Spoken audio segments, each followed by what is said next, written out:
in the listening groups.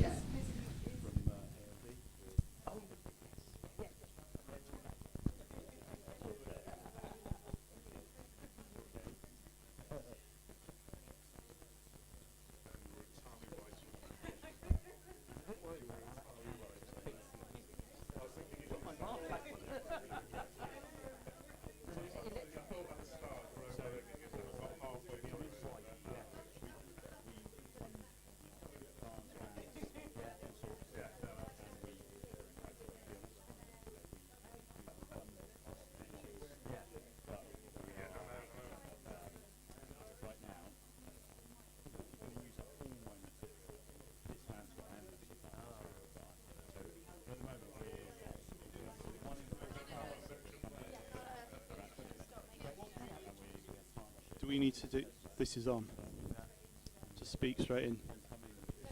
It's for the panel, it's for the whole panel. So,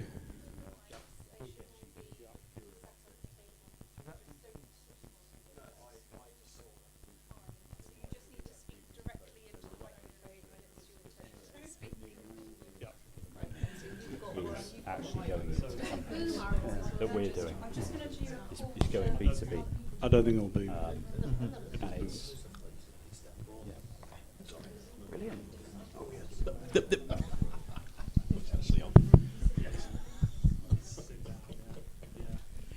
One, two. We got it.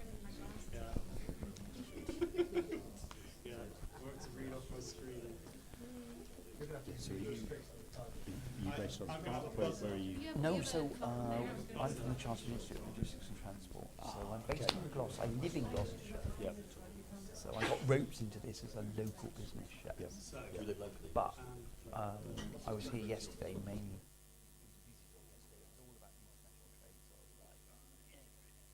And on panels, we've just done a major report on decarbonising.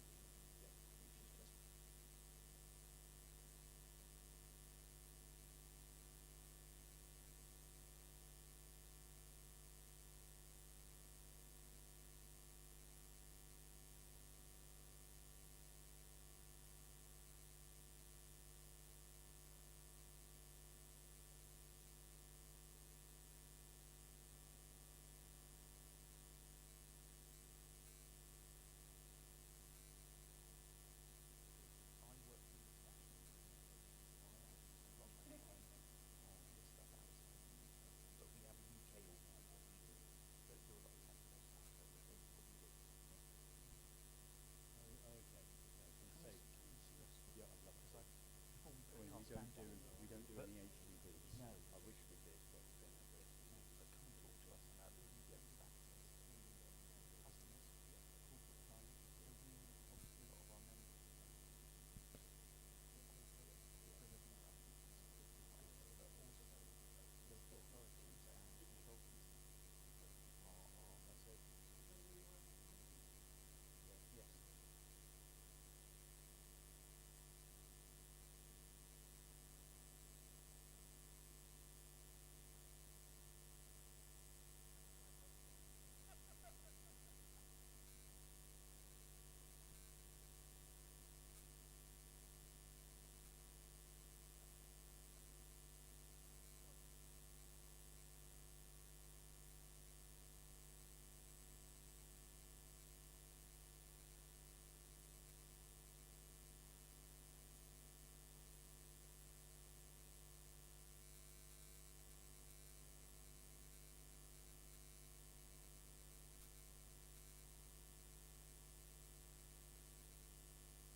Well, ladies and gentlemen, I'd like to welcome you to the last of the discussions and events here at the South Gloucestershire Business Show, examining the relationship between business and sustainability. And I think we've left possibly the biggest issue to last, and that of transport. I'm Caroline Astrop. I'm a sustainability storytelling and green PR specialist, and I'm delighted to say that my company Green Spark has been sponsoring the business show this year, because of the fantastic way it's embraced sustainability into the mainstream programme. And I think that's delightful, because it's only by making sustainability mainstream will we actually get everybody involved. And of course, you may be aware there's a sort of a small meeting taking place in Glasgow in a couple of weeks' time. So I sort of like to think of this as the South Gloucestershire COP26 Fringe Festival. So welcome to the South Gloucestershire COP26 Fringe.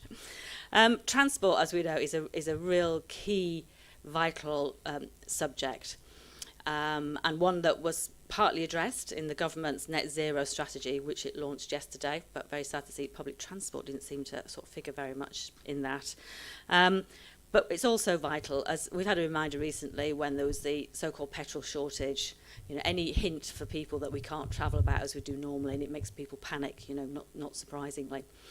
But it is vital to our life. But years ago, I lived in Newcastle upon Tyne for 7 years, and there the public transport was just so wonderful. There's a metro system, and certain metro stations were interchanges, so all the buses would come into those metro stations, so you could just seamlessly travel between bus and metro. It was just wonderful. I didn't have a car for the time that I lived there. Then I moved to Stroud in Gloucestershire, you know, just a bit north of here, which is very like Gloucestershire in its rurality, and boy, was that a bit of a shock, I can tell you. So, of course, got a car, and I have to travel about by car. Family and I, we did try to manage for 6 months with just one car, but after that time we just went, no, we need another car.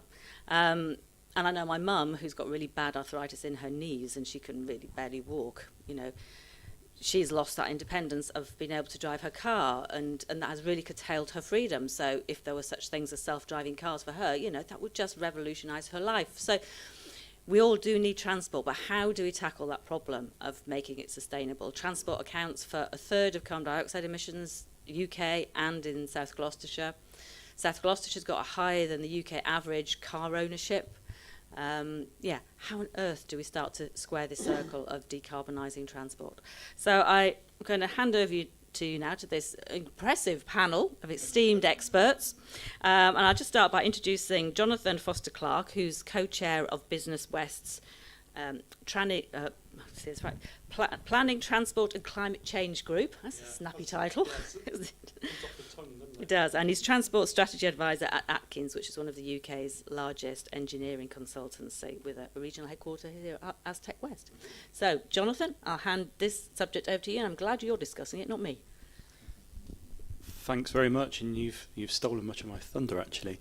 So we've assembled a stellar panel today with expertise across all parts of the transport system. People who are going to be providing very different perspectives on decarbonising transport, right from how we make those local journeys much more sustainable, through to how can we transform our public transport system, through to recognising that, you know, car travel is important for many of us, particularly in the rural areas. So therefore, how do we transform the car fleet? But also, I'd like to bring freight into the question as well. Obviously, recognising that Sevenside and Avonmouth is one of the UK's largest logistics hubs. So we've got a wide range of expertise, and then concluding with Richard Gillingham from South Gloucestershire Council, who will provide a perspective on the public sector side of things in terms of how the council is actually helping to curate and coordinate and deliver the changes that are going to be so important to transform our transport system. So enough of me. We've got 5 minutes from each speaker, so we've got, you know, we're going to cover a lot of knowledge today. So I'm going to give 5 minutes to each speaker, and then we're going to have a panel discussion at the end, sort of setting aside 15-20 minutes to sort of cover some of the, you know, really challenging issues that we picked up, so we can have perhaps spark a bit of debate, a bit of draw on the diversity of the views, and then start thinking about, well, what do we need to do to decarbonise transport in South Gloucestershire? So hopefully that's okay with everybody. Hopefully everybody gets some value from it, including our esteemed panel. So I'm going to hand over first of all to Anna Driscoll, who's the director of North Bristol Suscom and is really quite closely involved in helping to change the way we travel in the North Bristol and South Gloss area. So over to you, Anne.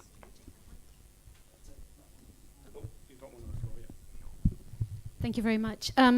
as Jonathan said, my name's Anna Driscoll, and I run an organisation called North Bristol Suscom. We're a group of businesses and business parks based here in North Bristol, and we've been working together for a number of years to help enable our staff to commute to work by more sustainable modes of transport. And we do this in two ways. The first way is around at a strategic level. So we work very closely with the unitary authorities and the West of England Combined Authority, transport providers, to develop strategic transport plans and help secure funding to invest in new infrastructure, new services and activities that will help our employees change their behavior. And then we work really closely with all of our businesses and within those businesses. So we regularly ask staff questions about how they travel to work and identify barriers to them to taking up more sustainable forms of commuting. We help them develop company policies to influence travel behavior. So that could be flexible working policies, car park management, help offering season ticket loans, cycle to work schemes, etc. And we also invest in facilities like secure cycle parking, showers, drying rooms, EV charging. And we work very closely with partners to develop offers for our commuters, like the Commuter Travel Club run by First Bus and the soon-to-be-launched Big Issue e-bike scheme. So been asked to cover three quick areas, and the first one was what have been the biggest key decarbonisation achievements by our members recently. And I would have to say, hands down, that is working from home. Unfortunately, it took a pandemic for most of our businesses to wake up to the fact that their employees could be just as productive in the office as at home. If you'd spoken to any of my businesses in February 2020, it would have been a much different picture. I remember pulling my hair out, just trying to allow businesses to let employees work from home maybe one day a week. And the argument was, we couldn't possibly be productive. We couldn't possibly survive. And not only have those businesses survived, but they've also thrived as well. And hopefully we won't go back to business as usual. There'll be a new business as usual. So we're expecting many of our employees and employers to brace hybrid working part-time at home, part-time on site, and even full-time at home. And we have a number of employers who are reconfiguring their office space to become more collaborative space so that when people are in the office, they're making that time count and they're getting that collaboration going.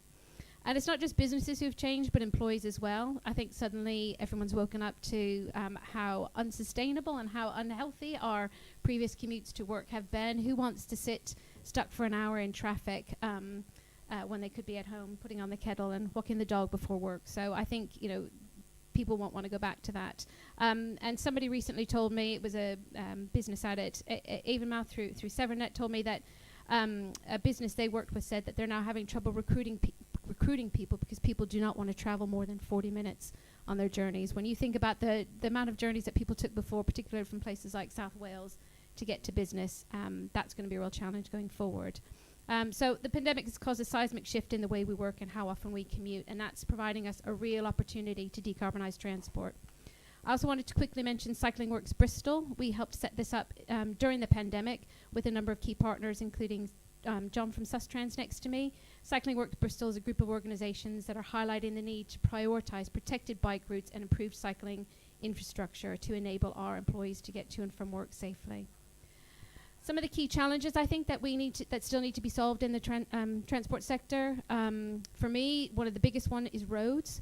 Of course, we still need to build roads to connect places to each other, but building more road space to tackle congestion does not work.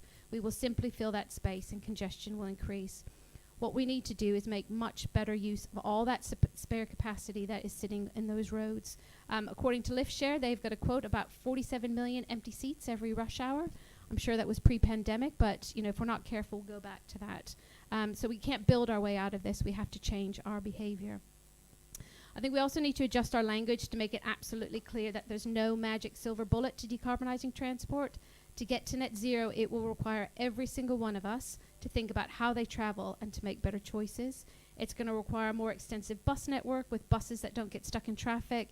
It will require more rail stations, higher frequencies of service, a reduction in the number of vehicles on our roads, and for those vehicles that are necessary to be zero carbon, it will require safe, segregated cycling routes to enable people of all ages and abilities to travel around by bike. It will require no parking on pavements and continuous footways to make walking a safer option.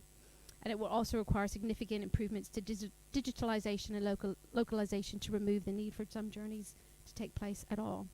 And finally, I think the transport sector can work better together to help deliver net zero by actually coming together and helping to envisage and articulate what a decarbonised transport system looks like for the West of England.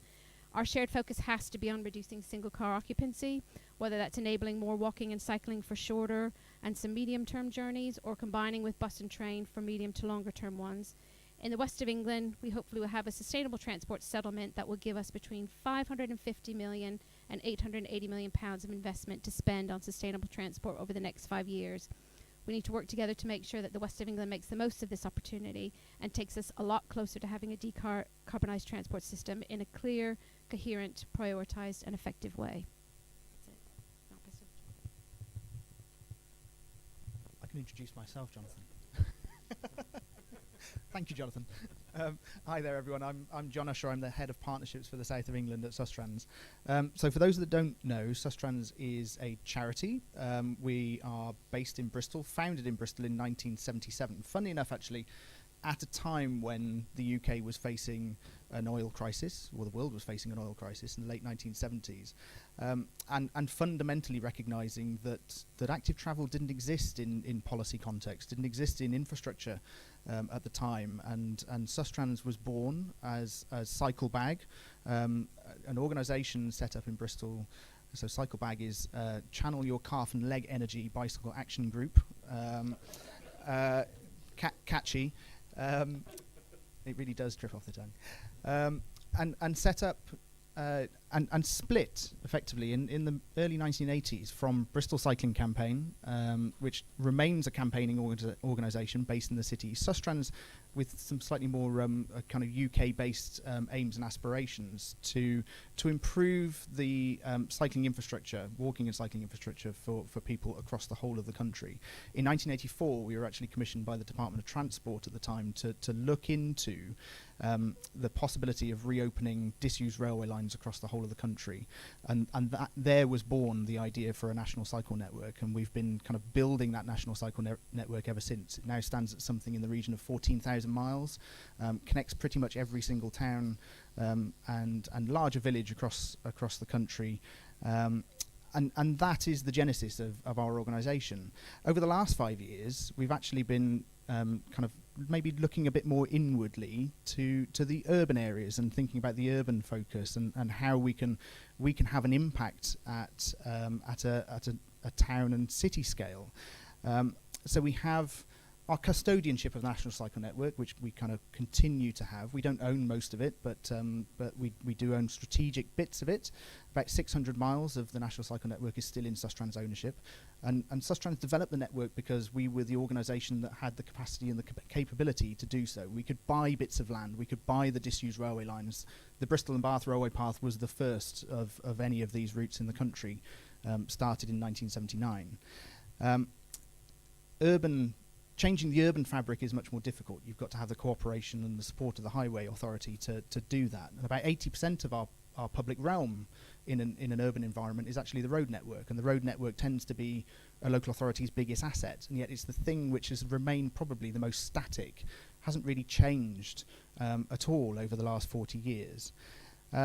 So we looked at how we might be able to change that, working in partnership with local authorities. In 2016, we set out a new organisational strategy, a new business plan, and gave livable cities and towns much more of a strategic focus for us as an organisation, and set out to achieve 10 exemplar places across the UK by 2025. And we absolutely think that the West of England could be one of those 10 exemplar places. Now, we're not arrogant enough to think we can do that ourselves, and neither are we suggesting that maybe we can change the whole of the West of England in the next 5 years, but looking at how we might be able to have an impact at a community level to change not just the way that we travel, but to improve livability, to improve public health outcomes, to improve kind of the connection that we have as residents with our neighbours, and improving community resilience.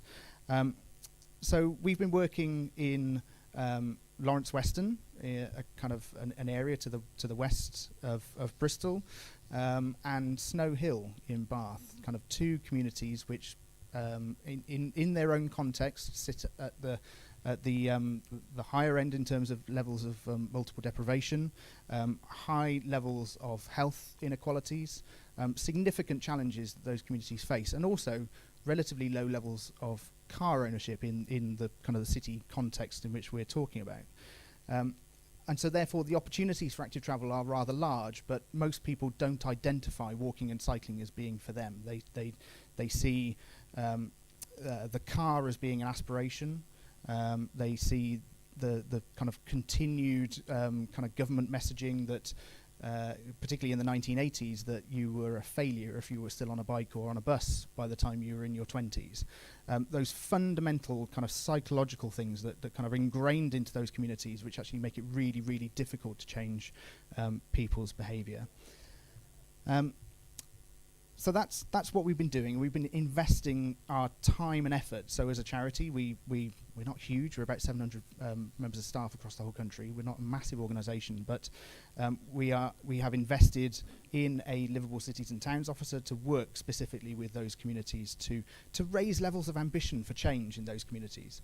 And places like Lawrence Weston have a community development plan. They see the potential for change, but they haven't necessarily got the voice to speak to politicians and to demand the kind of changes that maybe some of the more wealthy, affluent places are able to. So I see the key challenges across our sub-region. Where do we start? But particularly in transport decarbonisation, we are trying to reverse an upward trend in terms of carbon emissions. So, since 1990, transport has continued to contribute to carbon emissions, and that rate of growth has been going up. It's not been coming down at all. So reversing that trend is probably the where we need to start. COVID has started that process, but actually it's led to lots of other unintended consequences, which Doug will probably talk about in terms of reducing levels of public transport and actually putting more people back into cars. But we know in the Bristol context that we need to reduce private vehicle mileage, by something like 40% by 2030 to get anywhere close to reaching net zero by 2030. And we are all signed up to this kind of collective vision of net zero by 2030, and yet we're not quite seeing the response in that emergency context of the climate emergency manifest itself on our streets just yet. So that 40% vehicle mileage reduction equates to about a 60% reduction on pre-pandemic levels of driving. Just let that sink in for a moment. That's massive. That's about 500 million car journeys that we're aiming to remove from our roads by 2030 to get there. Now, government has started supporting us, through COVID. Gear change, kind of policy agenda has started shifting quite rapidly in this space over the last 12 months. Gear change set out an aspiration to have 50% of all journeys in urban areas to be walked or cycled by 2030, which actually corresponds with the kind of mode shift that we need to see in Bristol and across the sub-region for us to think about reaching that net zero target. But COVID has done two things. One, it's accelerated the pace of change potential. We've seen more changes to our streets probably in the last 18 months than we have done over the last decade in terms of pedestrianisation of the old city, closure of Bristol Bridge, some of the school street schemes that have happened in South Gloucestershire that probably wouldn't have happened. Closure of Thornbury High Street would never have been on people's consciousness pre-pandemic. But it's also disrupted our ability to change people's behaviour, because that captive market of a commuter, ability to go into businesses to change behaviour, those repetitive journeys that we make 5 days a week don't exist anymore.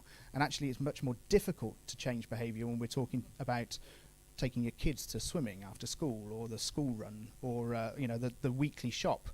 Disrupting that kind of behaviour, which predominantly is car-based, is significantly much more difficult. So coin this kind of term of messy journeys. We have a series of messy journeys that we're trying to disrupt in a post-pandemic world. And I just want to echo, really, in terms of working better together, what Anne said, that actually we need to understand that we've got that shared focus, that single occupancy car journeys are the things that we need to target. We need to reduce the amount of driving across the sub-region, not just talk about the encouraging the sustainable modes, because it can't just be encouraging sustainable modes and expecting them to grow. We've got to target the private car use as well and give people alternatives along that journey.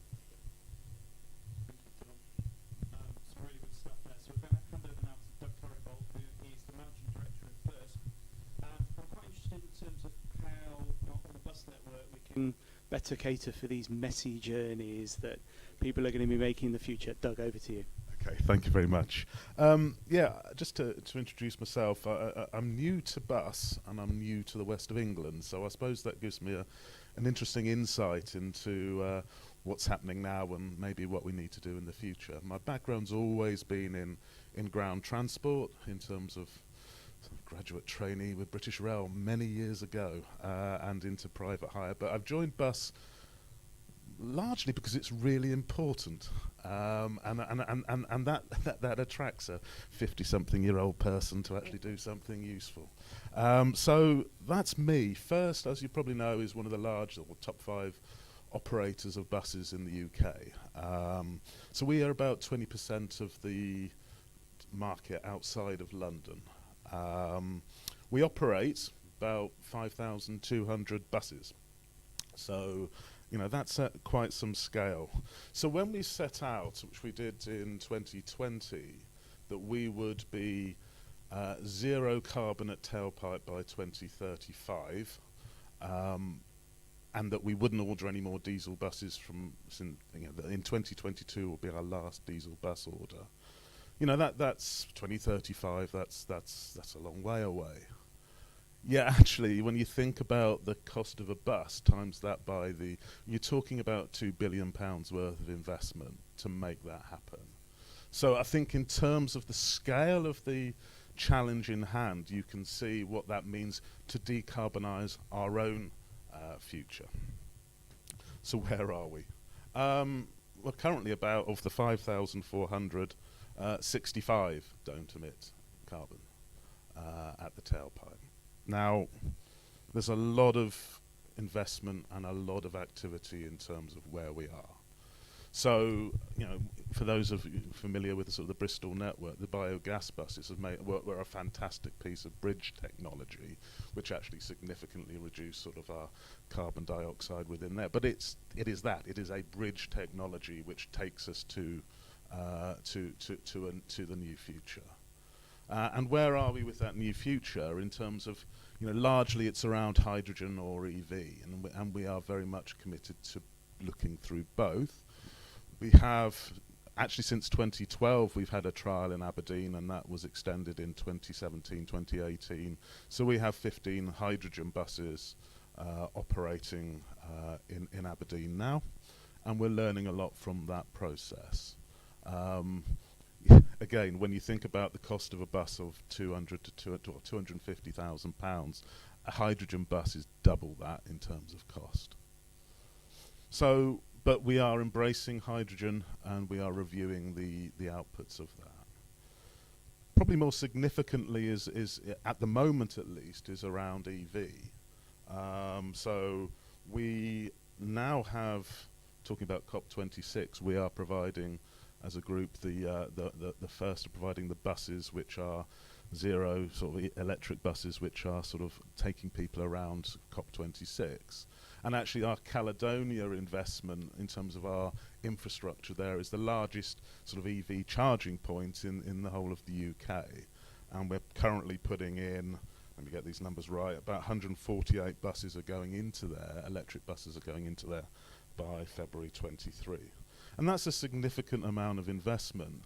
But actually it's supported, key point here, it's supported by the Scottish Government. So whilst 2/3 of the cost has actually been come through first, actually the Scottish Government maybe are putting their hands in their pocket a little bit quicker to actually make some of these things happen. So they are broadly around put 1/3 of the cost into that. So I suppose the second question that we were asked was around what are the challenges. Now I've talked a lot about the cost, and that is significant. And I could talk at great length, and I won't because I've only got a few moments about the advantages of EV and hydrogen, or what are some of those challenges are. And there are real challenges. When you look at the topography of somewhere like Bath in terms of could you get an EV up the hill and then back down again, even with regenerative braking, is that going to work? a single deck bus, and bearing in mind most of Bristol is double deck, are generally around 160 miles range to achieve that. And actually most of our buses are certainly on some of the longer routes are going way more than that per day. So there's some real operational challenges to actually turning a city and the region into a zero carbon solution. Hydrogen costs 4 times the cost of diesel in terms of electric to actually operate those buses in terms of fuel.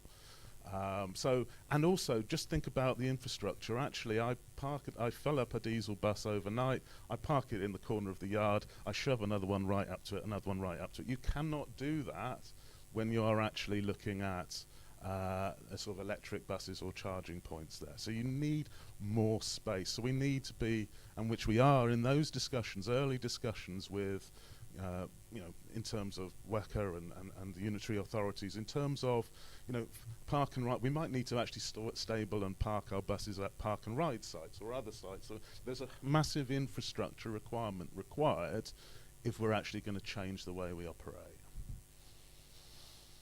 Now that's all really interesting stuff about how we decarbonise buses, but actually I think I'd rather just flip the conversation slightly and actually say, well, that's great about how we are, as part of the solution to sort of the carbon crisis, how we make ourselves more of the solution. Can I just sort of flip back to saying, actually, we are the solution now, and actually, we should be generating more people back onto bus.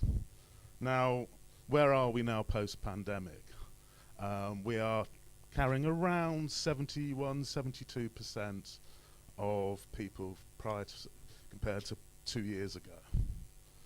So, we've got a real challenge. Work patterns have changed, some for the good. Maybe not my business, but some for the good. So, again, we've got to adapt to reflect those changing patterns. And above all, and I think many of you will know James Freeman.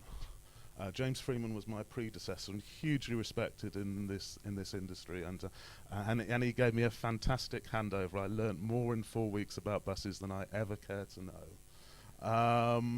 But James told me people on the bus need to feel like they're a winner, and that is absolutely true. We need to, and the responsibility rests upon many of us. I know and the aspiration of First is to become a very high quality, reliable business. We're not there yet. We are working hard at it, and we know we can do better. Now, we also need the infrastructure, which we're working with colleagues in terms of the unitary authorities and WECA to say, build us the infrastructure, because there's a lot going on in terms of national bus strategies and CRSTS funding, which is going to build infrastructure.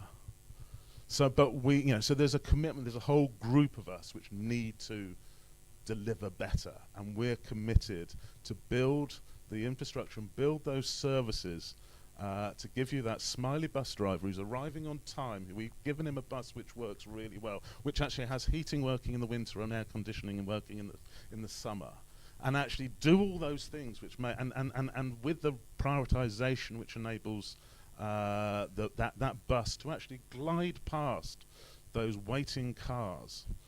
We need to build that and make that happen. Now, how do we work together? Well, I think the interesting thing, and it is about, and I just sort of echo colleagues, it's actually about building the size of the pie, not worrying about my size of the slice. And when I talk about that in terms about public transport or in terms of active travel, or even when you look at people, the 2-car situation, well, actually, how do we move you to one? Actually, the car isn't just the enemy. The car forms a role in this. But actually, you don't need 2. How do I get you down to 1? To get you down to 1. How do we make those decisions possible?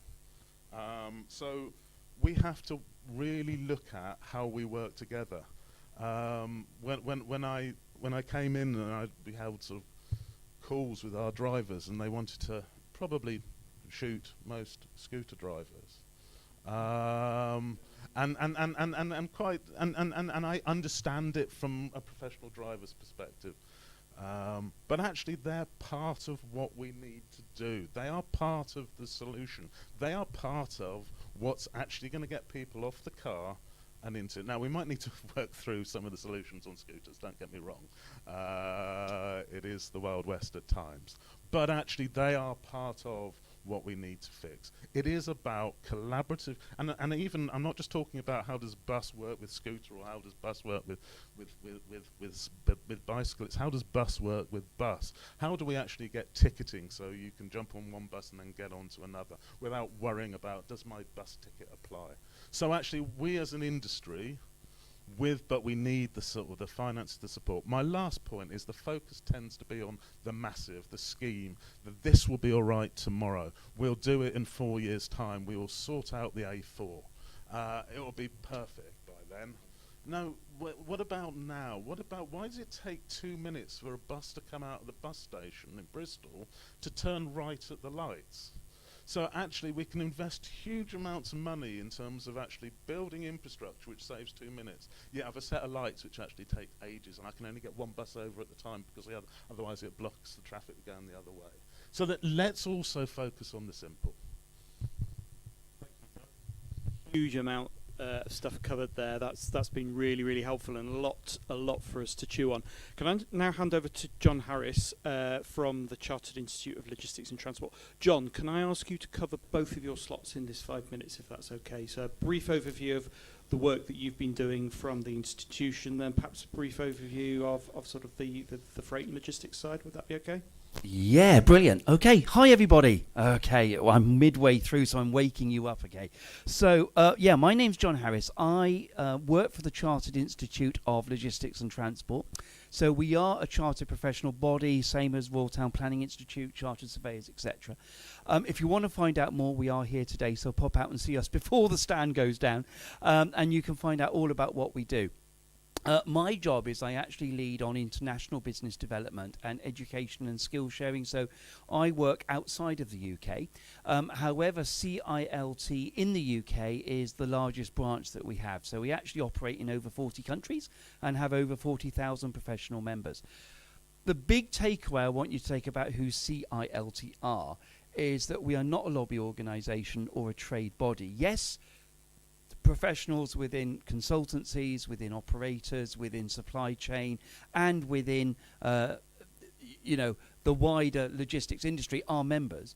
But what we try and do is almost sit back and come up with the reasoned view. So when you see us providing policy advice, guidance, and technical insight, it's drawn from a wider church of people, okay? So yes, there are hauliers within our membership. Yes, there are those concerned about air quality in our membership. There are local authority transport planners. There are also strategic thinkers. And what we try and do is come up with, if you like, a common sense view. Now, we have done two key things in the UK that will be of interest. One is our own routes to net zero paper. So this brought out around 20 recommendations. Some of them we've seen beginning to pop out in some of the government's thinking, which is great. But it's not a lobby document. It's a reasoned justification for the way forward for the next, 30 years around transport. So yes, it covers freight. Yes, it covers last mile deliveries. Yes, it also covers all the sustainable transport mantra. Walking, cycling is also a lifeblood of our organisation. So if you're interested, our website has, if you just put Routes to Net Zero CILT, you can see our policy paper with a lot of thoughts gone into it. Interestingly, from South Gloucestershire, because I'll put my hand up, my very first planning job was here when it was known as North Avon. Now that's showing my age. And I was a planning technician working in Thornbury. So I've come back home to my roots. And when I first came here, Bradley Stoke was but a tree in the ground and a couple of houses. So, I mean, the transformation in South Gloucestershire has been quite considerable. What I'd like you to consider, though, is that, of course, there are rural areas in South Gloucestershire. I think the campaigning for Charfield Station has been a long-standing thing going on, as has other transport investment. One of the papers that CILT has produced is one that's around routes to net zero for rural economies, and saying, yeah, electric vehicles, fantastic, right? In a rural area, where do we plug them in? You know, is the village post office, if it's still there, going to be the place where I have to go? You know, how do we deal with those things? So there is a separate document dealing with rural communities. So I strongly urge you to go and have a look at both those policy positions. Now, I'm going to make it really personal for you now. Okay, so we've talked a lot about carbon footprint. You were asked to measure your carbon footprint as a part of your journey here. Those of you on the stands were asked to ask some questions about it. You were asked to travel sustainably to the show, thanks to First Bus, by the way, of course. Importantly, I want you to just think about the word freight and what that really means. So as a professional body, we're involved with what I call super freight. And here we're talking about freight movement from UK, Europe, over to China. You know, how can we get involved with the debate about moving goods sustainably and using decarb techniques? So that's electric rail, etc., etc. So we're involved in some big discussions about that trade corridor at the moment. Then we've got what I call big freight. And big freight is what you normally think of, which is your HGVs. And obviously there's been a lot of that in the news. But, you know, once that kind of, that pimple is over with around driver shortages and stuff, business as usual, you'll still have HGVs. You know, you'll still need that within our economy to move stuff. What I want you to challenge each of you to is think about my personal freight footprint. What is your personal freight footprint? I'd like to challenge you seriously that for every ton of carbon or kilogram that you took off the road by working at home and going on Teams, did you replace it with a click and deliver? Okay? Did you replace all the offsetting by working at home by the click and collect mindset? I think we're on the cusp of something really important psychologically in this country. We've spent the last 20, 30 years, I mean, John will know, you know, Sustrans well known for all your campaigning around active travel, sustainable travel, the commute, yeah? Actually, is it going to be rethinking our supply chain behaviour that's going to be our next big challenge? Because click and collect in the way that we are going now, I'll tell you guys and ladies, is not sustainable. During the pandemic, the amount of deliveries went up on the worst day 250% in terms of demand on click and collect services, just because we can have it, okay? I know this is good news for you, but in November, the Curve LGV registrations, white vans, up 10%, because everyone suddenly saw a market for that last mile delivery. Think of the impact, and I'm glad that Sandra's in here, about placemaking. Think of how many have children in the room? How many have children? Okay, right. Think of you've moved into your new development, your new home. It's advertised as, you know, the haven in South Gloucestershire, right? We're all worried about that morning commute. Well, that's what we've been trained to worry about, quite rightly. What's the impact of that exponential growth in white van delivery? Rushing around streets not designed for it, at speed, because the drivers are under pressure to make multiple deliveries, and if the door, you know, no open, they don't get paid. What are the implications on child safety when we're trying to say to children, you own your street, play in the street, feel safe, own your neighbourhood, and you've got that challenge with all of those white vans. Now, I'm not anti-white van in particular, but you get where I'm going. A child casualty from a small white van is just as bad as a big lorry. You know, it's going to be fatal. So is there a real challenge here around placemaking and the logistics consequence of new plan development? I'm just going to leave that seed with you today and just reflect, what is my personal freight footprint? Thank you. It's really powerful stuff, actually, because I think it's a bit of a blind spot for many of us in the industry, to be honest. So I'd now like to sort of hand over to Tim, from ALD Automotive to talk about the automotive sector response to decarbonisation and perhaps a different perspective, but also perhaps a reflection on some of the points that have also been raised. Yeah, there was quite a lot of clicking in our house actually over the last 12, 18 months. And I'd actually say it's probably worse when you mentioned at the beginning about work from home. I think there were quite a lot of us who actually knew that we could be just as productive working from home, but we still didn't do it. So we probably need more help than you think, because, yeah, that's probably quite a stupid thing, but we have learnt loads and we've solved our car parking problem at the Bristol office, which is great. So I'm the CEO of ALD in the UK. We've been financing vehicles, that's cars and vans, light commercial vehicles, from our Bristol offices since 1958, and since 2016 that's been up the road here in Emerson's Green. Currently we fund and manage more than 150,000 vehicles in the UK. Our wider group, listed on the Paris Stock Exchange, is actually about 1.8 million vehicles around the world. First thing I really want to say, from our perspective, the electric revolution, it's arriving. So from that point of view, I want to strike an optimistic note. It is arriving and it's accelerating rapidly. It really is accelerating rapidly. This year, 1 in 4, 25% of all the cars that we have financed have been fully electric. And once plug-in hybrid electric vehicles are added, that's where you've got, you know, the 20, 30 mile range. We're funding more electrified cars than diesels.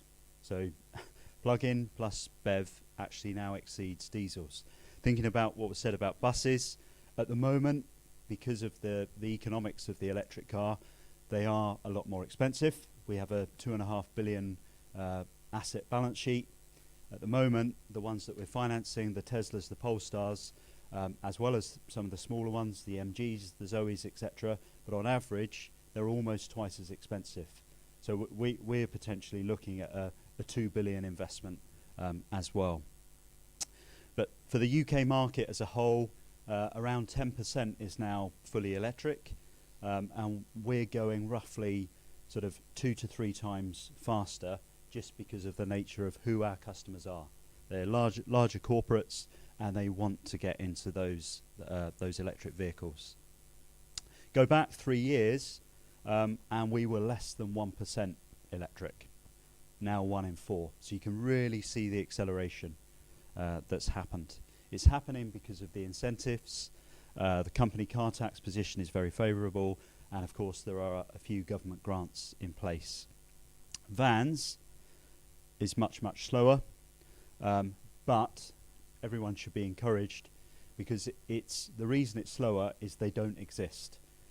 Customers are desperate for them. Customers are desperate for them for all sorts of reasons, but ESG is vying for top spot. It's not that they've just worked out they might be cheaper. It is ESG as much as anything else. The missing element is the supply.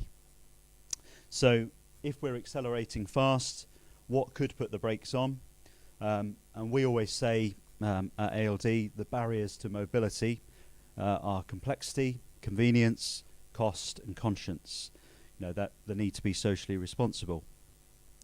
EVs, in our view, they clear that last barrier.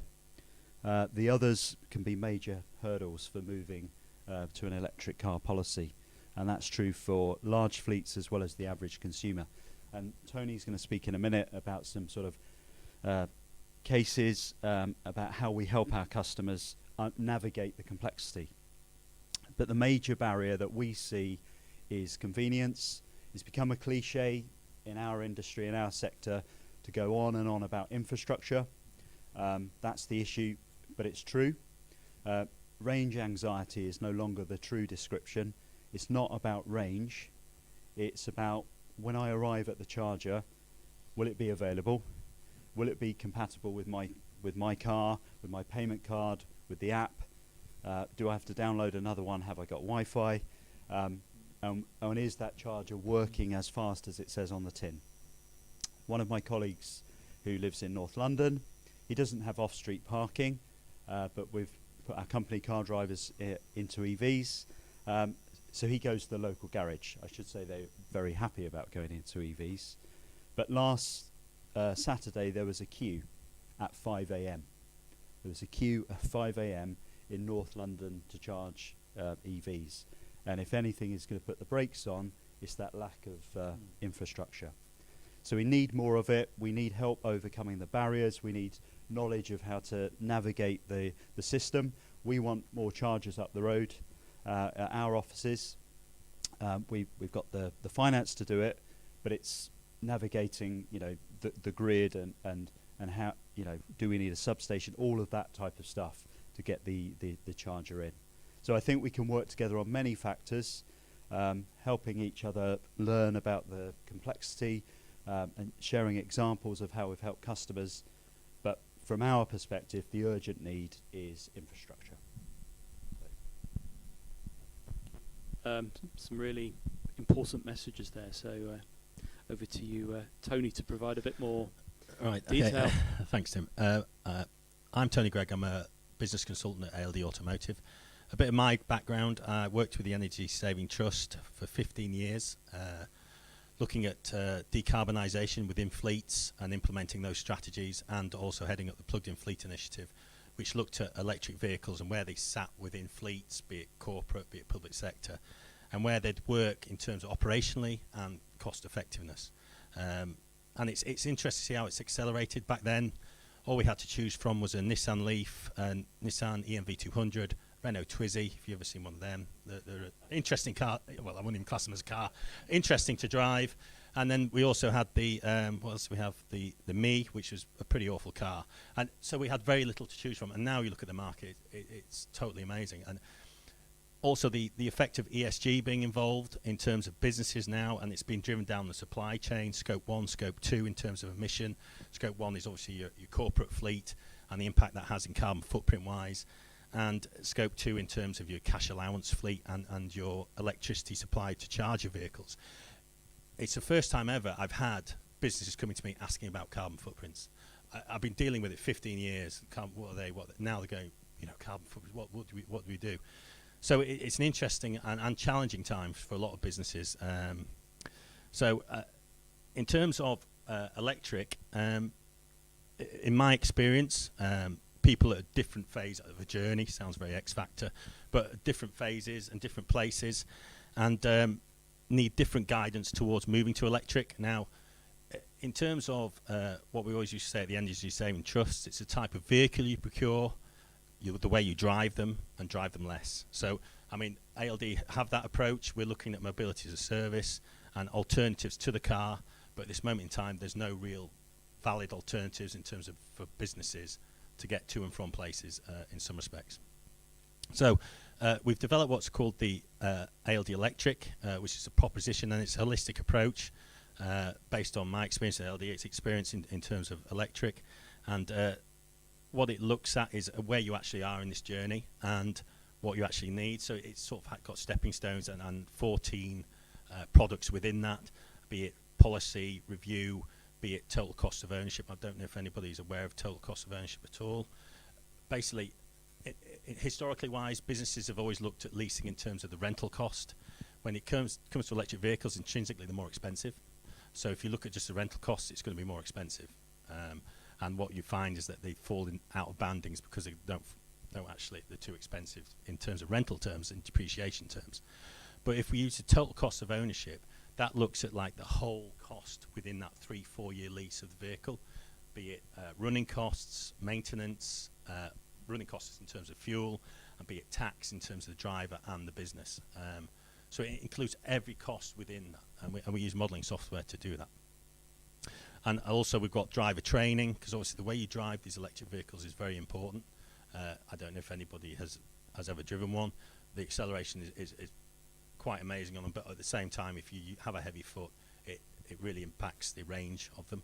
So you have to understand that you need to manage single braking, and the way you drive it is very important. So within this ALD Electric, we have all different touchstones and telematics and all different aspects within that are quite, depending where you are on the journey, could be quite relevant as a business. As an example, we have a large international fleet with a pharmaceutical business.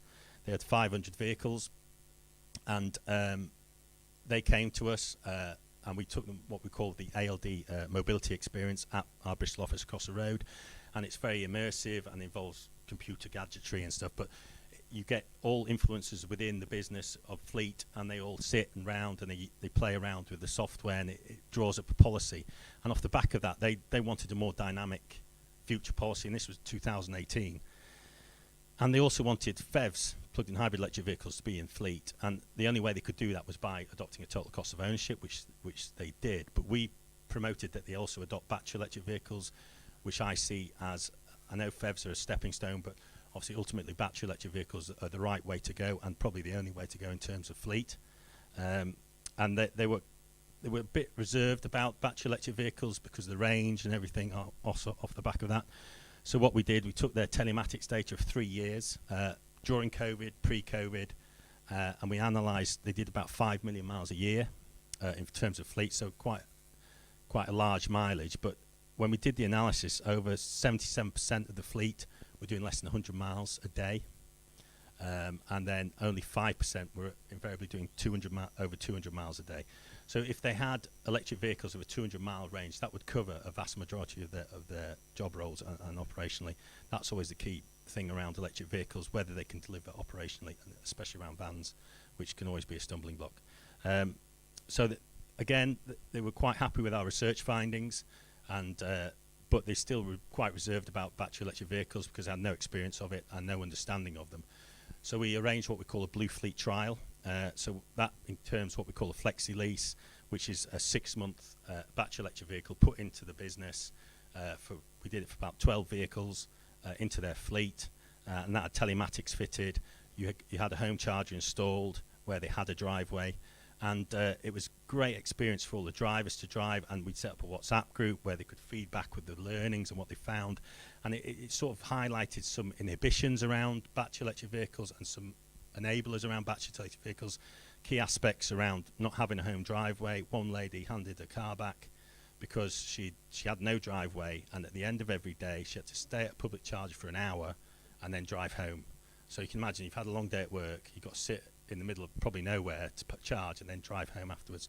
So with it, that helped shape the policy, and also the impact of cold weather on the range, which a lot of people weren't aware of. You know, can impact, especially some of the vehicles they had, the EQC, impact the range by about 40% cold weather, which, you know, the range on the EQC at best is 200 miles, so 40% is quite a big impact. So we got a lot of learnings around that, and then so what we did a base. They said, right, we're going to go with electric because all the drivers are very happy. We'll implement 200 mile minimum range on electric vehicles. We drafted up a choice list using total cost of ownership. And then what we also did, we did a baseline carbon footprint, and we showed this is your current baseline carbon footprint. This is if you accelerate, if you all go to battery electric vehicles, this is 20, 50, 30% or whatever. So we projected sort of CO2 savings and average CO2s for them. So they've tried to accelerate, and looking at their, we reviewed their order bank this year after implementing their EV policy, and 48% were battery electric vehicles, 50% were PHEV, and 2% were diesel. So what we did, we then projected that in terms of 2025, and it transpired if they continued along that track, they'd save over 2,000 tonnes of carbon, but they'd also have an average CO2 emission of 22 grams per kilometre. Now that will probably get better because there'll be more battery electric vehicles in the time of that, and I think PHEV ranges will increase massively in order to avoid getting the cut in 2035. So, I mean, these are things that I mean, that's an example of one that worked. I mean, we've dealt with other companies where it's just not ready for them yet, where vans especially, it's a very difficult nut to crack. They don't own the depots, the drivers don't have driveways, they're on minimum wage, or they don't want to have a van on their driveway, and there's not the tax incentive for drivers to have a van. So there's difficult issues around that, but they are solvable.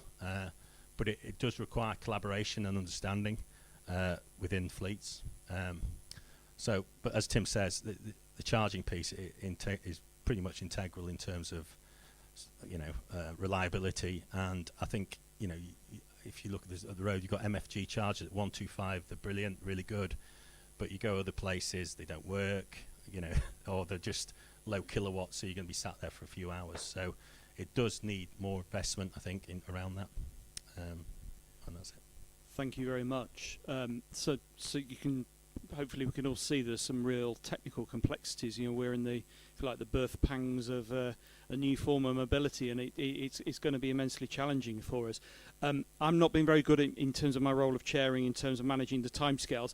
Can I just check that there's going to be no trapdoor open or sort of get ejected or anything at 3:15? So if people are okay, if we do extend a little beyond 3:15, I think it reflects, this reflects the quality and the in-depth commentary that we're getting from our speakers. So hopefully you're finding this useful, and those who are listening, those on the panel, you won't mind too much if we extend a little beyond.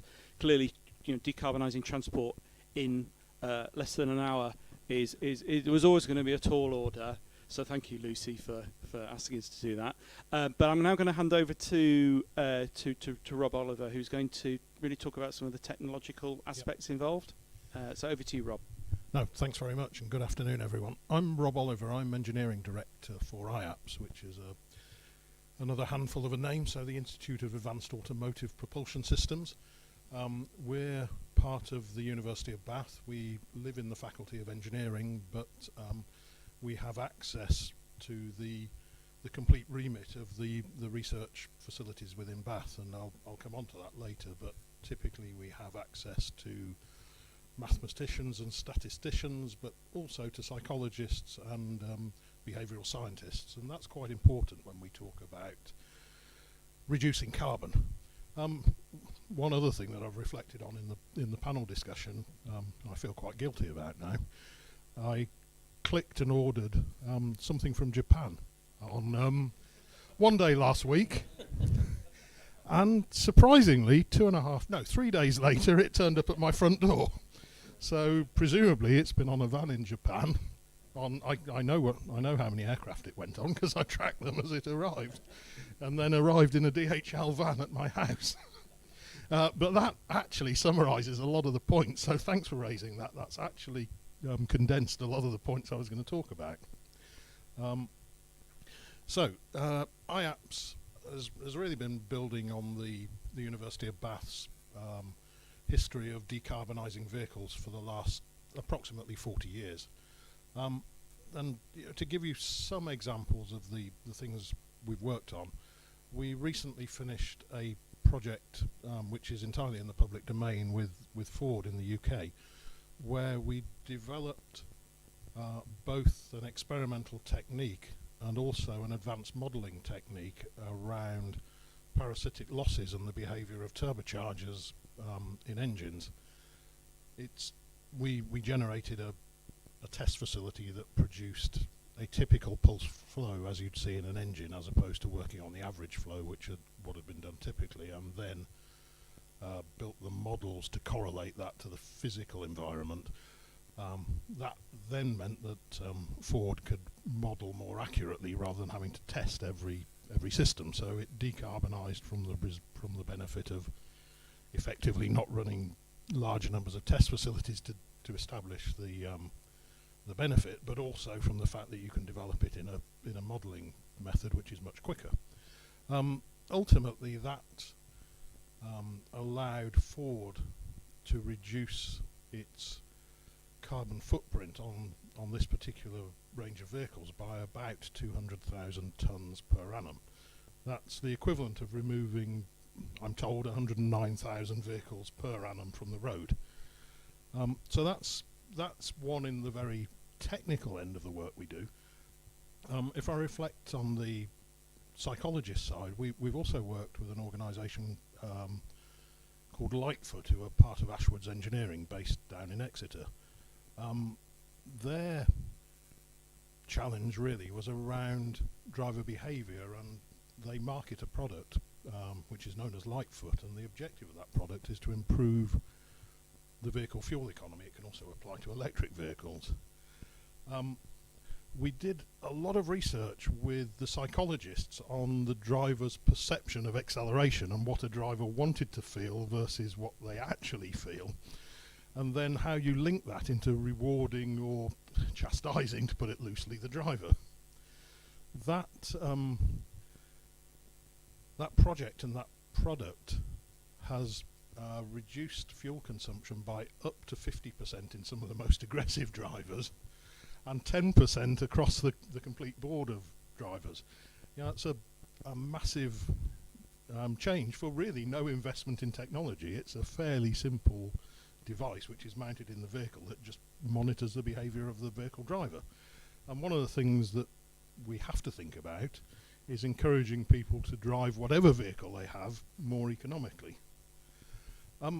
So I'm going to keep to time. Thinking about the challenges, I think the two things I spoke about are really interesting challenges. So you can say fairly well now we've solved battery electric vehicles in cars. The production volumes will increase, costs will drop, acceptance will increase, and yes, there are challenges around charge points, accessibility, reliability, all those things, but I think there are relatively straightforward technical solutions to those things. The three areas that I think are a really interesting challenge on how we go forward, I'll work up in size. So white vans. White vans to the OEMs, I should say to the customers, are a multi-purpose vehicle. You can develop a purely electric white van for last mile delivery, which is great. The challenge with white vans is they're not only used for last mile delivery, they're used for 100-mile delivery. And if you're a vehicle manufacturer, the people who buy your white vans also want to use them to drive up the motorway for 300 miles. And there isn't a clear solution to that problem. We can have an electrified white van for last mile, but we don't have a 500-mile range transit equivalent that the builder can drive to Scotland in. And that's a real challenge.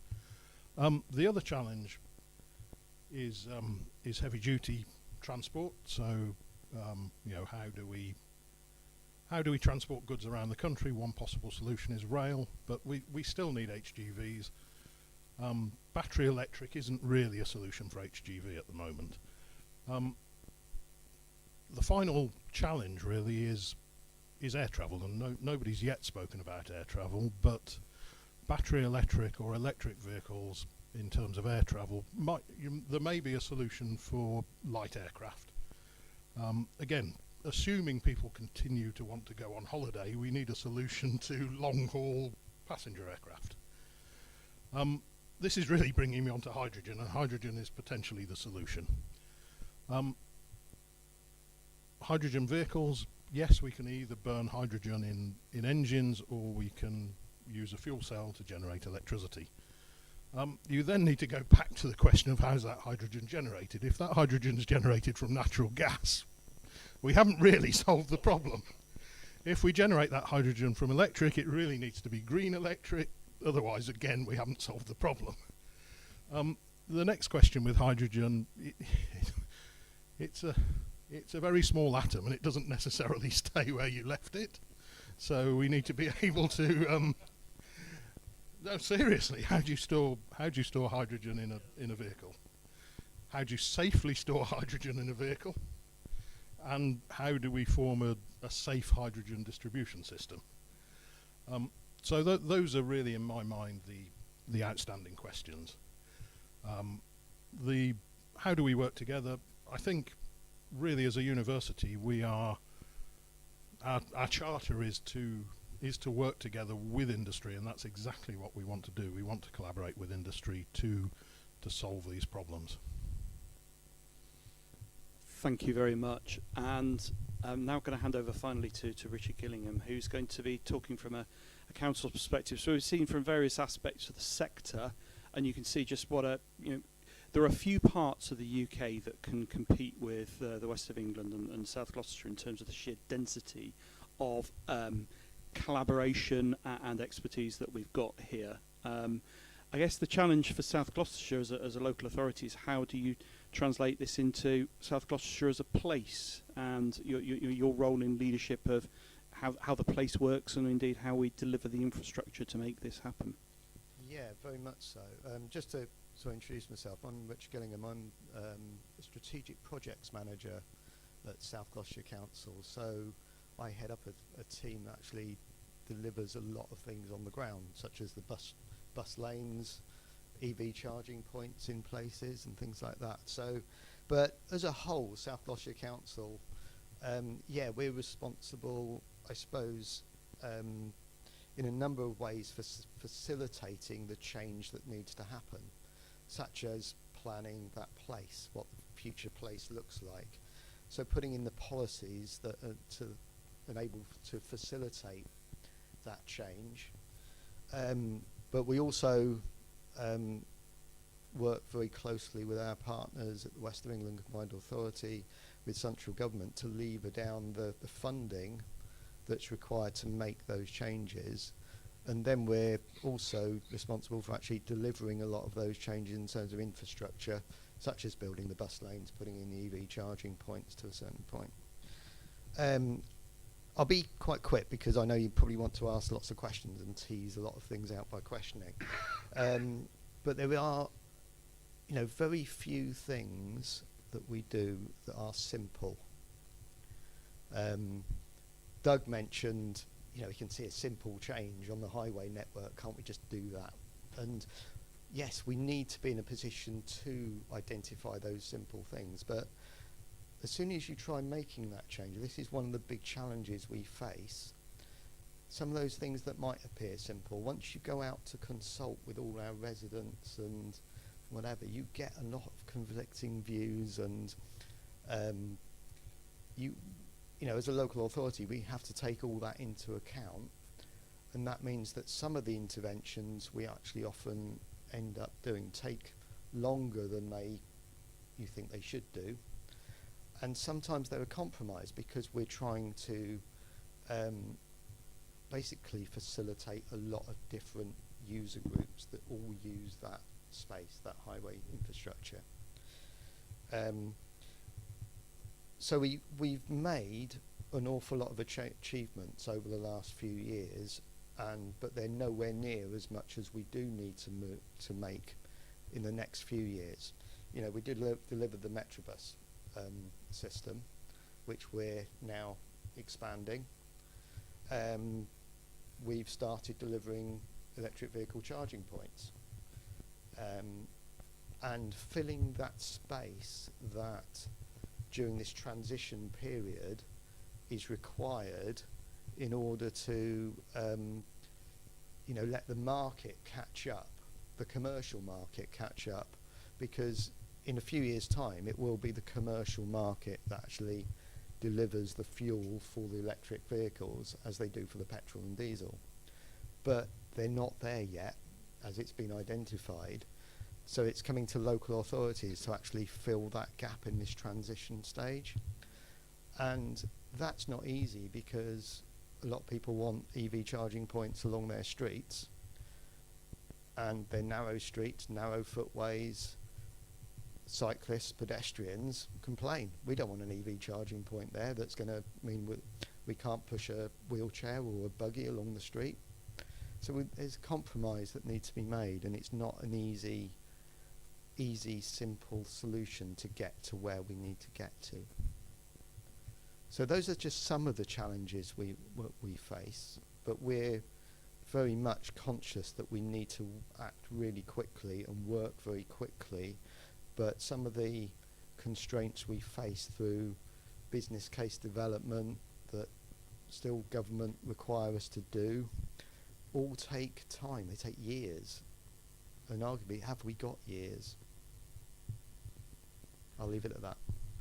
Thank you, Richard. And I think that sort of leads to my first question for the panel, really. Are we okay for time? We've got, say, 10, 15 minutes to spill over.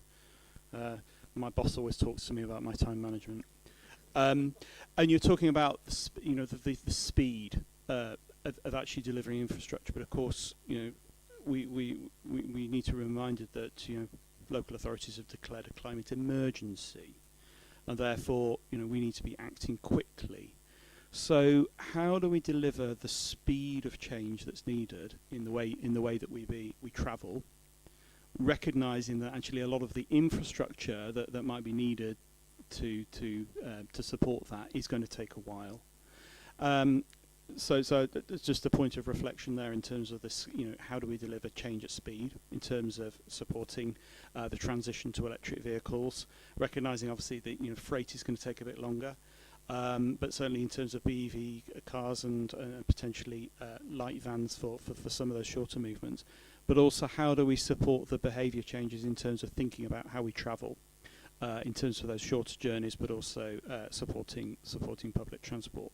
And of course, all this is, we're reminded that it's all about a system, isn't it? And I think from the different perspectives we've had today, that these are all different sides of a common challenge, and they're all interrelated, and it's all it is quite complex. So we need to bring some systems thinking. So just like a few perspectives in relation to that, if that's okay. John, could you just provide a bit of perspective from a bit of perspective in terms of that aspect in terms of behaviour change, localisation, those shorter journeys, and how we manage that? Is there a potential conflict there between encouraging people to travel less by car and the EV agenda, for example? Crikey. Right. Okay. No easy question, is it? So I just want to make one reflection before I come to the question. Just so coming back to what Doug said, effectively, that need to work quickly. Almost, we've got to stop dealing with the promises for tomorrow and deal with the solutions for today, and I think that actually just a reflection on the fact that we haven't heard anything from the panel members about mass transit and things that actually are promises for tomorrow and promises for which we should have ambitions for to deliver for maybe 10, 12, 15 years and beyond time, but we still have the climate emergency which we need to deal with now, yesterday, last year. And I think so. Just on that, in terms of the pace and the scale of change that could be possible, we saw during COVID an emergency active travel fund which came from government. So there was a policy change, there was funding available for local authorities to make that change, and they were expected to make change within 8 weeks, and we saw change happen within 8 weeks. Thornbury High Street was a great example of the fact that we closed a market town high street pretty much overnight. We closed Bristol Bridge in the centre of the city. We pedestrianised the old city. We put temporary cycle lanes in on Marlborough Street past the BRI, closed Cotton Hill. A lot of these kind of changes in the city region and across the country were done overnight. Now, there is a challenge of how you bring the public along that journey with you, but I think there is a place for an emergency set of policy contexts, really, for the combined authority level. We have a joint local transport plan 4. There was a promise of a joint local transport plan 5, which hasn't emerged yet. I'm not aware of any work towards that yet either. But setting that vision effectively of how we're going to deal with this 2030 challenge, and I think we've got to be quite clear with the public that when we're talking about consultation, we're not giving them the right of veto. We're trying to tease out how the changes that we're anticipating making will have an impact on their daily lives, and then we tweak, and then we learn, and we change what we're planning to accommodate the fact that we need to be able to get buggies down footways, and we need to have delivery access to Thornbury High Street, and those kind of thorny challenges, but the vision needs to remain fairly constant, I think, and I think maybe that's where we're not quite there yet in terms of having that vision set of this is what transport will look like for you by 2030 in response to the climate emergency, and then putting in place the measures that actually get us there. So clarity of vision, and then actually determining how quickly we can get there. Doug, have you got any perspectives from as a bus operator? Obviously, we're in the situation where your demand fell during COVID, but you're now looking to recover the bus market in the future.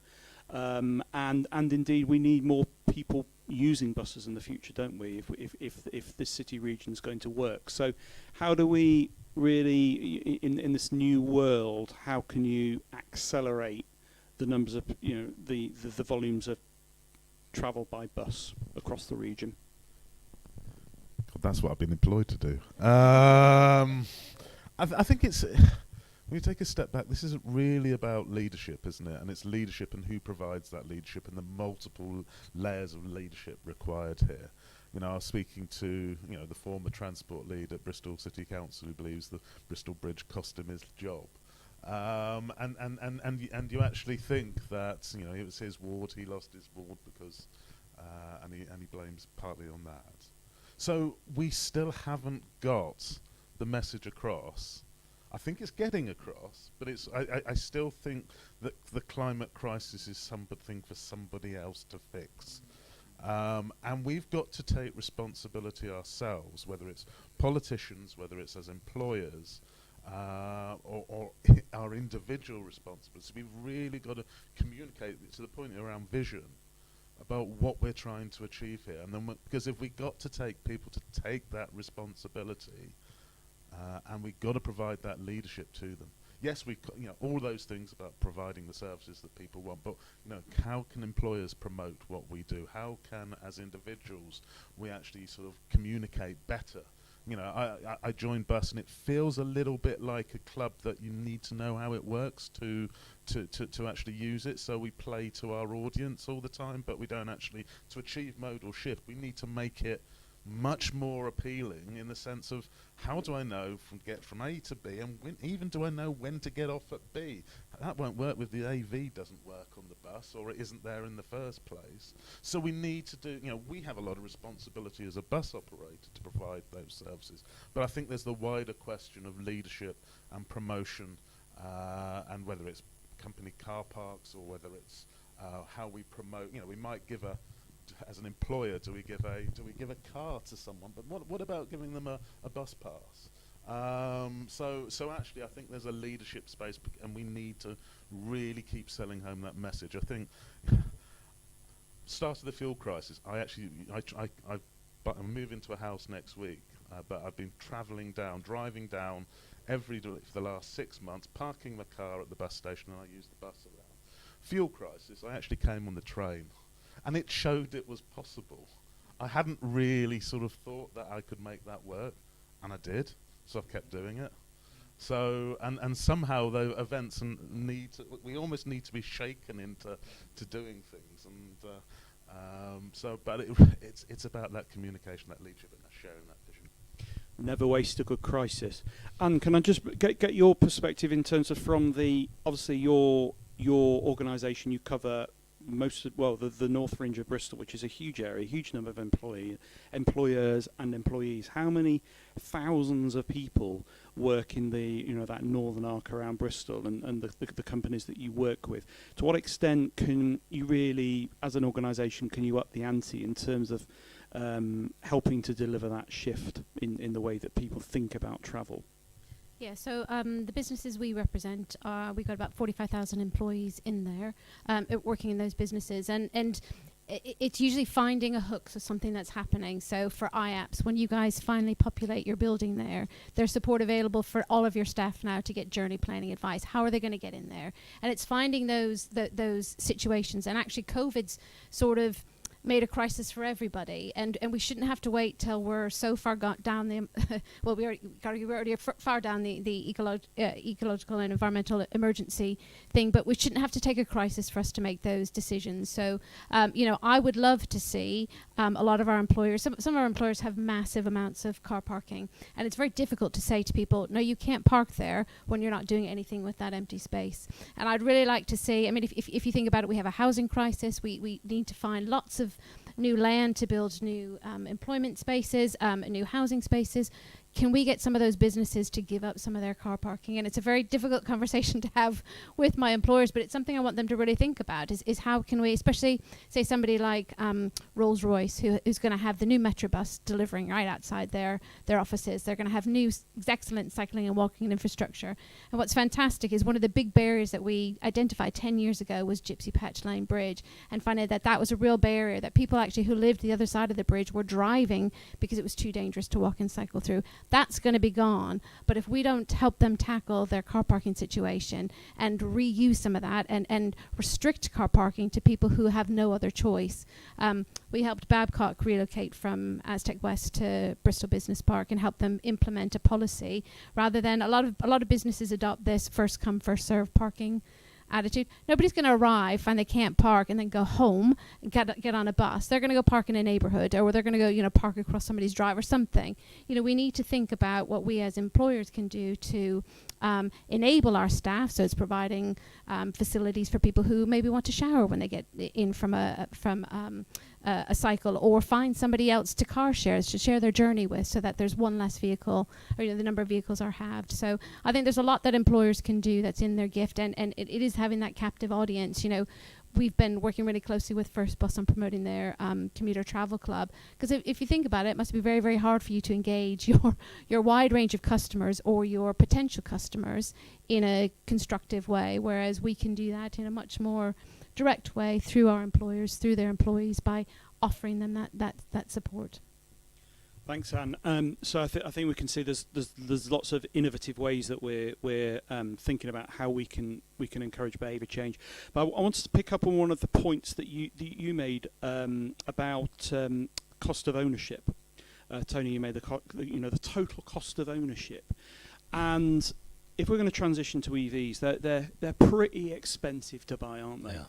But they're very cheap to operate. Yes. So and we've got this issue that if you actually look at the forecasts of traffic growth, we could end up in quite a nasty situation of where the streets of Bristol and South Gloucestershire are basically just gridlocked with EVs. So how do we get the right balance in the future of how people use electric cars against the alternatives? And one of the things I was ruining in my mind as I've been working through this is, should we be thinking about cars as a service rather than actually buying a car or leasing it or whatever? Yes. Should we actually be considering new ways of accessing cars? So you can pick up a car at the end of the street, but you get it when you need it. Car clubs. But Tim and I were discussing this earlier about if we swap electric vehicles straight for diesel petrol vehicles, it's not the answer. As you say, we've got population growth, roads will end up congested, we'll just be sat there in quieter cars with no exhaust emissions. There is what they call mobility as a service within Fleet, and Fleet have been going on about it for years. It hasn't really become a reality. It's more of there are mobility budgets in Europe, they're more popular in France than here. But you have that situation in the UK where the car is such an emotive subject. It's seen as a status symbol in work, and rightly or wrongly. But we are exploring alternatives to the car, and I mean some of the large corporates, international businesses we deal with, are providing mobility budgets, especially if they've got a campus, ride and drives, e-scooters even. It's okay on campus. The issue obviously is it's still under review in terms of the e-scooter. I'm not really sure myself about them. I can't imagine myself going to meetings in it, but especially with the UK weather. But we are exploring alternatives to the vehicle, and with autonomy coming through, I think that is a real turning point in terms of car ownership. Younger generations coming through, they don't really own stuff anymore. Not like we see as owning it as ours. It's more I'll join this club, I'll dip in, dip out, when I need it. I don't have to have it on my driveway. So I think things are changing. It's just very difficult to change that cultural perception of I need to have a car. But it will transform. I think, as I say, if you look at car clubs, they've been around for years. When there was an Energy Saving Trust, we were trying to promote them, but they weren't getting much traction because I still think that people think about ownership. And I think it will develop and change, but I don't think it'll be a quick win, to be honest. Yeah. So, yeah, it's not going to be easy, but we need to be prepared for this. But I guess there's much that we can do in the meantime, isn't there? So for Rob, you flagged this fact that actually one of the things that we can do early on is to actually reduce the emissions that we're making already, just but through a more efficient driving, and that can be a quick win, can't it? Thanks. Yeah, so that is absolutely a quick win, and it's something that could be implemented almost immediately. I mean, a thought on your previous comment. Yes, today electric vehicles are quite cheap to operate in terms of fueling them. I suspect the likelihood is that isn't going to continue because UK government raises an awful lot of money on tax on diesel and petrol, and ultimately we're going to have to substitute that, and I guess it's going to be substituted by the cost of charging electric vehicles. So I think that position might self-neutralise over time. The other thing that we can think about in terms of immediate response is perhaps more legislation. I'll raise a challenge. Though who in the panel, whether it was an electric vehicle or an IC engine vehicle, actually seriously looked at the fuel economy? So if your vehicle is running at an average of 42 miles per gallon as opposed to 40 miles a gallon, did you really care? Did you buy the one that did 42 as opposed to 40? That's a 5% change in the amount of emissions. And individually, it doesn't make a significant difference to us. So you almost end up if we want a quick change, and this is somewhat controversial personal opinion, you almost have to force it by legislation in some form or other. The other thing that I think is an interesting technology that was talked about a lot a few years ago, but has disappeared more, is more of autonomous pods. So not so much car sharing, but almost on-demand vehicles. So you call an autonomous pod, it turns up, takes you to where you want to go, and then obviously picks up the next person. And that technology isn't quite here yet, but we're heading in that direction. So does that just perpetuate the kind of click and collect, or mentality that we're trying to advocate against? Of that idea that I can have my transport when and where I need it. It does, but if you look at the usage of most cars, it's actually very tiny. So my car sits at home overnight for 12 hours. I sit in it for 45 minutes to go to work. It sits at work for 8 hours, and I sit in it for 45 minutes going home. So to some extent, yes, but if you could make the vehicles that are on the road better utilised, then there's an answer there.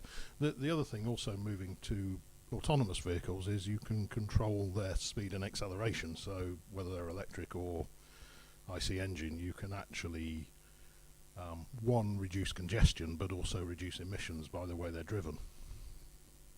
Okay, so John, you wanted to add something? Yeah, definitely. I think there's three key points for me. One is we shouldn't do anything with vehicles that would actually be replacing walking cycling trips as a golden rule. That's the first thing. Second thing, I agree with you, legislation, but what I think we need in this country, and this, I'll go back, CILT were alluding to this, is we actually need a holistic travel demand management piece of legislation. We've got Travel Management Act, we've got traffic regulation orders, we've got bits of legality, we've got stuff around emissions, yeah. What we actually haven't got is holistic travel demand management legislation. You were saying about doing stuff quickly for Bristol Bridge. 10 years ago, we did stuff quickly for London 2012, where 120 miles of road was made into the Olympic road network, and everything was shut off. And you said, look, if you're not going to, you've got a walk cycle, you can't use the tube, because if we want the 2012 games to work, you've got to do it that way. Same approach at Commonwealth Games next year in Birmingham. The challenge here is around having holistic legislation for freight and passenger movement together, working harmoniously. Yeah. The final point I'd make is just what Richard was saying about consultation. One of the challenges I think facing all local authorities is going to be you've got a fixed budget, you have to listen, you have to balance the views. one of the things that we've picked up, so from a personal perspective, one of the things I do, I'm a director of a community rail partnership just up in Gloucestershire. We are looking in some depth at using creative consultation methods around travel choice that reach communities that don't normally have a say. So it's quite easy to go and ask new people when they move into their housing because the developer pays for that. It's quite easy to consult on traffic orders because we tell people affected by the yellow lines, you know, it's happening. What we found, interestingly, we put out a youth survey of which we had 1,000 responses. And what that did is changed on its head what the perception was for, it was Stroud Valleys and the rest of Gloucestershire. If you looked at what they were saying about what they want here and now from, it's not First Bus, you'll be glad to know, from Stage Go, of what they want here and now, okay, was very different from what we think they need. So one thing I would say is consultation is really good, but actually is your consultation world actually too small? And do we have to really think around new consultation techniques? The ones we did 20 years ago around development and stuff just don't work now with young people. And actually, they're the ones we're trying to influence. So I think that there's a bit of a revolution in creative consultation that we have to do. Whether that's freight, passenger, new development, there's a real opportunity there, I would stress. An opportunity and a challenge to us in the industry to actually make sure that we get it right. I could go on with this for hours, but we need to draw things to a close. Richard, is there a particular response? Would you be able to respond in terms of some of those points, and how could you take on board some of these insights and challenges that have been raised today in terms of what next for South Gloucestershire? How do you respond to the climate emergency? So I'm not don't want to put you in the you in the headlight. But how can the South Gloucestershire as an authority respond to the climate emergency, drawing on all this wisdom that's been around the table, and really work at pace? Yeah, that is a very challenging question. But firstly, can I just John reminded me, talking about consultation, and earlier we mentioned Charfield Station. The consultation for the new Charfield Station has just started, so I'll put that plug out there. Please respond. But yeah, one of our major challenges, and some of it's come up today, is around rural travel, because a lot of our carbon emissions within South Gloucestershire comes from journeys of over 10 miles in length, and that's a lot of people coming in from the rural areas of South Gloucestershire in. And yes, I think this transition to working from home is really good, that the COVID pandemic has actually really kick-started and whatever, but that creates a challenge for the commercial aspects of bus services. How do we still provide jointly with the bus operators those bus services at very frequent levels, while potentially not as many people are going to be using them in future at those key peak times, in order to make them commercially viable, especially with the rising costs of everything and fuel, etc., drivers' wages, whatever. So that there are a number of very big challenges. What we've got to do within South Gloucestershire is, one, put the policy frameworks in place to allow all this to happen, and allow all this joint working to come together to get the future place, the future environment, the future look of the towns, the cities, the rural villages, and allow them to be very, very sustainable in the future, while not putting out the carbon emissions that they currently are doing. And I haven't got all the answers, and I don't think anybody's got all the answers in terms of being able to put that all into a delivery strategy that can be delivered really quickly at the moment, apart from us all working together to try and overcome some of those barriers. But we're doing an awful lot, but we recognise that we're probably not doing enough, and what we need to do over the next 5, 10 you know, into the future, you know, as mentioned about mass transit, we're working on a mass transit project, but it's going to take an awful long time to actually get the funding and actually get it delivered on the ground, because it's going to be a massive infrastructure change that takes an awful long time to do. It sounds as though from the conversation that we have around the room today is actually there is a strong case for a manifesto for rapid change, to actually, you know, to bring the partners together so that you can actually draw on the, you know, the talents of the people living and working in South Gloucestershire, including the organisations here, to actually help you with that. So I was going to ask for the panellists for their, you know, what would their top things be for decarbonising, but I'm conscious that could add another half hour. So I'm gonna draw things to a close. I'd like you to thank the panellists for your fantastic contributions today.